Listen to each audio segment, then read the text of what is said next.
आपको तो कुछ पड़ी, मुझे भूख लग रही है, आपके चक्कर में सुबह उठ के नहाई हूँ। तो उसने भगवान को पर्दा किया और मुंह घुमा के बैठ गई। उसने पर्दा हटाया तो वहां भगवान बैठ के खिचड़ा खा रहे थे। उत्तरा सीधा कृष्ण के पास गई थी। कोई भी कथा देखिए, भगवान प्रकट होते हैं, गर्भ में नहीं रहते भगवान किसी के। उसके लिए भगवान गर्भ के अंदर है और कहते शायद ये पहला बच्चा था जिसने गर्भ के अंदर भगवान के दर्शन किए।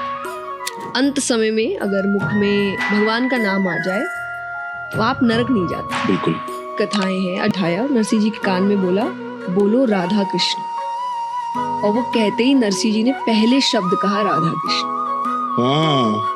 और उस बीच उनकी एक बेटी हुई नानी बाई।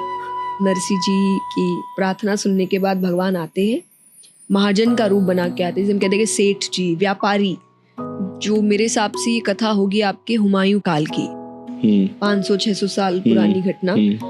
उस समय भगवान ने 56 करोड़ का मायरा भरा था। उसी को हम कहते हैं नानी बाई का मायरा। तो मैं चाहता हूँ कि अब एक कर्मा बाई वाली भी स्टोरी बता दो। पिता ने रोज भोग लगाया, पिता को आज तक भगवान दिखे नहीं। पिता को काम से जाना है तो बेटी से कह दिया कि मैं जा रहा हूँ तो आज का भोग तुम लगा देना। और उन्होंने बस बोलने को कहा बेटी से कि जब तक भगवान ना खा ले तब तक तुम नहीं खाना। कि यार आपको तो कुछ पड़ी, मुझे भूख लग रही है, आपके चक्कर में सुबह उठ के नहाई हूँ। तो उसने भगवान को पर्दा किया और मुंह घुमा के बैठ गई। उसने पर्दा हटाया तो वहां भगवान बैठ के खिचड़ा खा रहे थे।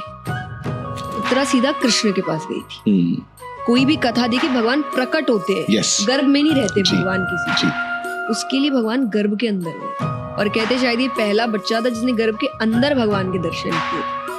अंत समय में अगर मुख में भगवान का नाम आ जाए तो आप नरक नहीं जाते। बिल्कुल कथाएं हैं। मैं उससे पहले भजन गाती थी। तो मैंने पहली बार जब कथा करनी शुरू करी, या मैं व्यास गद्दी पे जब मैंने पहली बार मैं बैठी, मैं इसी कथा के लिए बैठी। तो ये कथा मैंने सुनी बहुत I was very young, I think I was 9 और 10, मैं इतनी छोटी थी।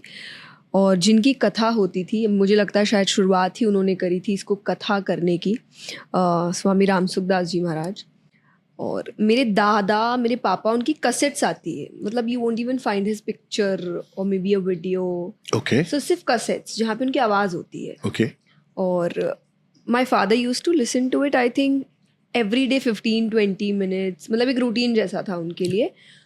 और वो बड़ा रोते थे सुनते सुनते। अच्छा। और आप 9-10 साल के बच्चे हो, आपको सबसे अजीब चीज़ आपके घर में ही लगेगी कि एक तो रो कौन रहा है, पापा। जिनको आप रोते वैसे ही कम देखते हो, और ये रोज ही रो रहा है ये इंसान कुछ चला के। तो एक दिन मैंने पूछ ही लिया कि आप ऐसा क्या सुन रहे हो, and why do you cry. तो उन्होंने मुझे बैठ के सुनाया। मैंने भी 15-20-25 मिनट सुना, एंड आज अगर मैं ऑनेस्टली बोलूँ तो मुझे इतना समझ में नहीं आया था। अच्छा। हाँ, बट मुझे नहीं पता कि क्यों मैंने वो बात उनसे कही, और मैंने पहली लाइन पापा से कही कि ये करते हैं। क्योंकि मैंने गाना तो शुरू कर ही दिया था और भक्ति काइंड ऑफ मेरे अंदर थी, मुझे भगवान प्यारे लगते थे। तो मुझे ऐसा नहीं लगा कि अरे क्या मैं सुन रही हूँ। तो मैंने पापा से कहा करते हैं। पापा ने कहा क्या करते हैं। मैंने कहा जो भी आपने सुनाया यही करते हैं। अच्छा।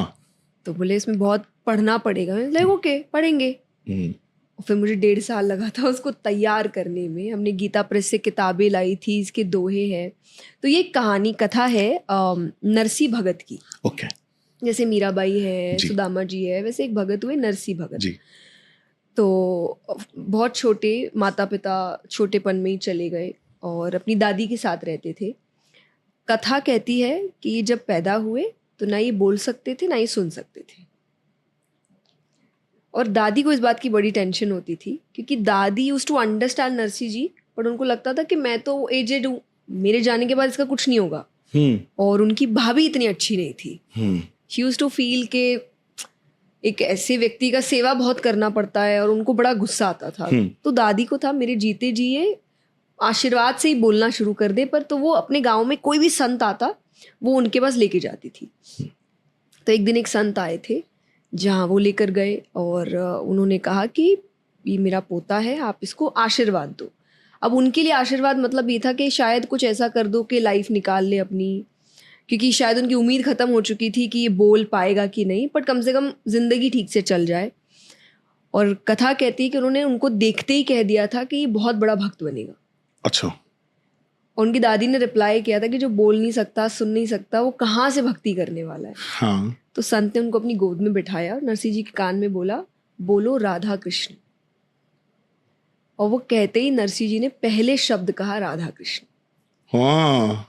और उस दिन के बाद उनके मुख में सिर्फ राधा कृष्ण बस गया था।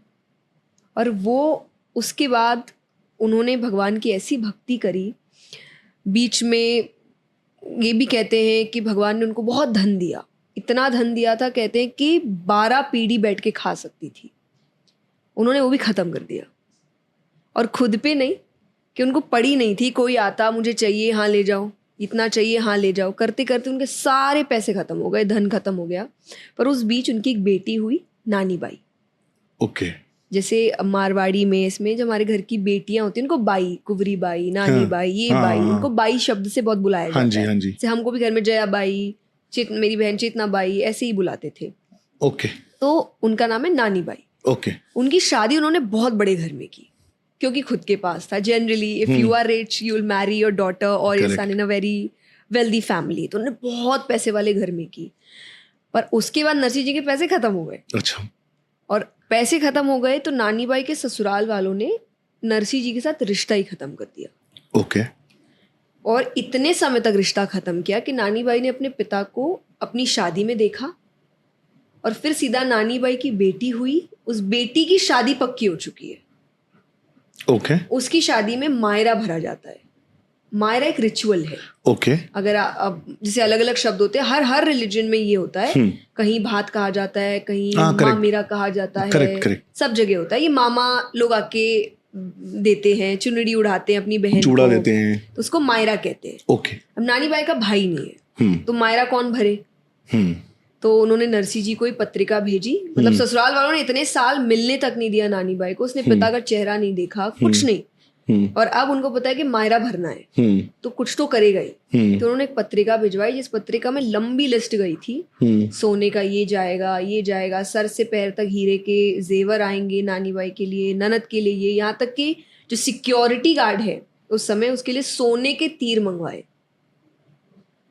इतनी चीजें उन्होंने लिस्ट में लिखी कि अगर उसको आना होगा, और लास्ट में लिखा इतना होगा तो ही आना, वरना नहीं आना यहाँ पे। और नरसिंह जी एज यूजुअल क्योंकि उन्होंने कभी लाइफ में अपने ऊपर भरोसा नहीं किया, उन्होंने कृष्ण जी पे किया। वो लिस्ट देख के भी बहुत खुश हुए और बोले इसको तो भगवान को भरना है। हाँ। मुझे तो भरना ही नहीं है, मेरा बेटा तो वही है, नानी बाई का भाई वही है। और वो 16 सूरियों के साथ, सूर्या मतलब होते अंधे साधु, सूरदास, 16 सूर्यों के साथ वो गए मायरा भरने के लिए। हाँ। और वहाँ उनको बहुत सताया गया, उनको खाना नहीं दिया, उनको रहने की जगह नहीं दी, उनको टूटी हुई दुकान दी जहाँ कीड़े मकोड़े चल रहे हैं, गद्दा नहीं, चादर नहीं, पूरा गांव उनका मजाक उड़ाता था।